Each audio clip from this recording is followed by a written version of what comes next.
आज हम एक ऐसे मर्डर केस को एक्सप्लेन करने जा रहे हैं जो कि पहली नज़र में एक नॉर्मल क्राइम लगता है, पर जिस तरीके से इस मर्डर को प्लान किया गया ऐसा हम कभी सोच भी नहीं सकते।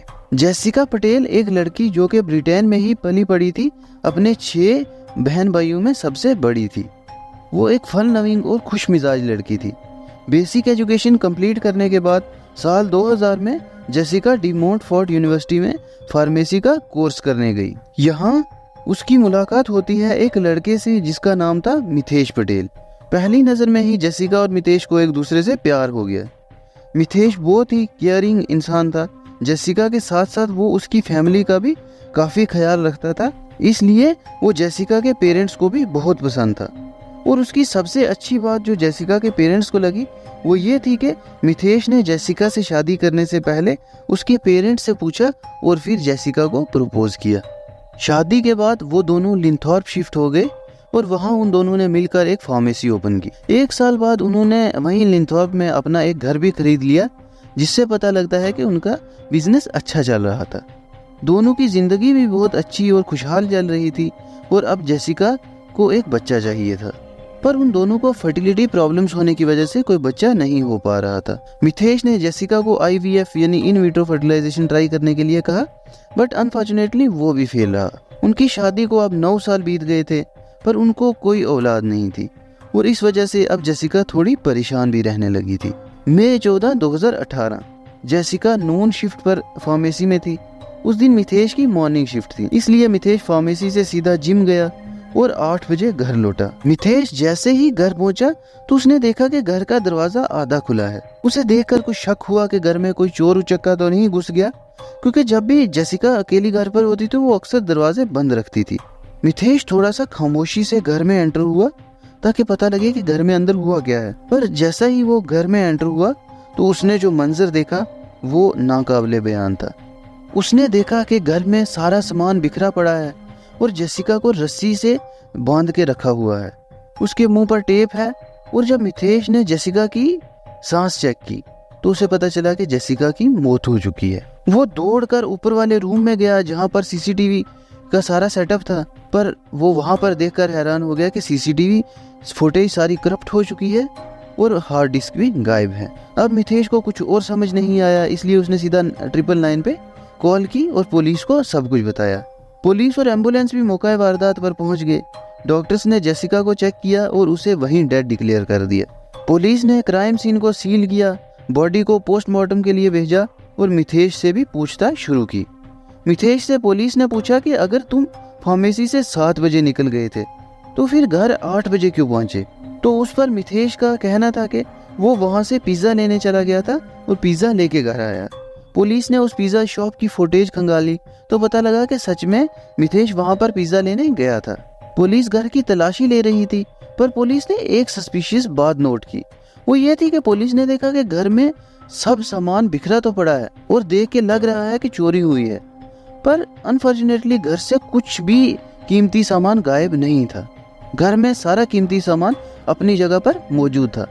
घर में कोई भी फोर्स्ड एंट्री का निशान नहीं था, मतलब कोई शीशा तोड़ के या दीवार फांद के अंदर घुसा हो। तो इससे पुलिस को ये क्लियर हो गया कि जो भी घर में आया वो डोर से ही आया और डोर से वही घर में आएगा जिसे जेसिका आने देगी, यानी जेसिका का कोई जानकार होगा जिसे जेसिका ने अंदर आने दिया। पर अभी भी पुलिस को समझ नहीं आ रहा था कि जेसिका को किसी ने मारा क्यों। घर में सामान भी बिखरा पड़ा है, पर पैसे और गहने भी मिसिंग नहीं है और जेसिका से किसी की कोई पर्सनल दुश्मनी भी नहीं थी कि जिससे पुलिस कहे, किसी पे शक करे कि उसने जेसिका को मारा।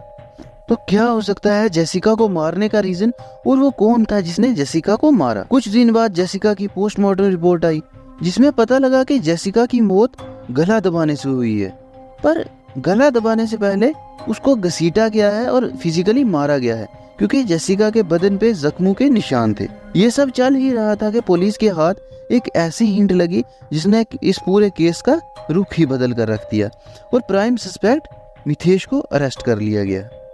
पुलिस जब घर की तलाशी ले रही थी तो ऊपर वाले रूम में जहां CCTV का सेटअप था, उस रूम में पुलिस को एक ड्रॉअर के नीचे CCTV की लॉस्ट हार्डवेयर पड़ी हुई मिली। जब पुलिस ने उस हार्डवेयर से CCTV फुटेज को खंगाला तो उन्हें पता चल गया कि उस दिन घर में कौन आया था, कौन गया और कब आया। सीसीटीवी फुटेज के अकॉर्डिंग उस दिन घर में और कोई नहीं बल्कि मिथेश ही आया था। और उस दिन मिथेश फार्मेसी से 8 बजे घर नहीं आया बल्कि वो 3 बजे ही घर आ गया था। यहाँ पर मिथेश का पहला झूठ पकड़ा गया। फिर मिथेश 7:40 पर घर से निकलता है और 8 बजे पिज़्ज़ा लेकर वापस घर में आता है। इसके बाद पुलिस के हाथ एक और ऐसी हिंट लगी जिसने इस केस को बिल्कुल क्रिस्टल क्लियर कर दिया। दरअसल मिथेश और जेसिका दोनों के आईफोन्स में आईफोन हेल्थ नाम की एक ऐप थी। 7 बजे के आसपास उस ऐप में मिथेश का हार्ट रेट बहुत ही हाई दिखा रहा था।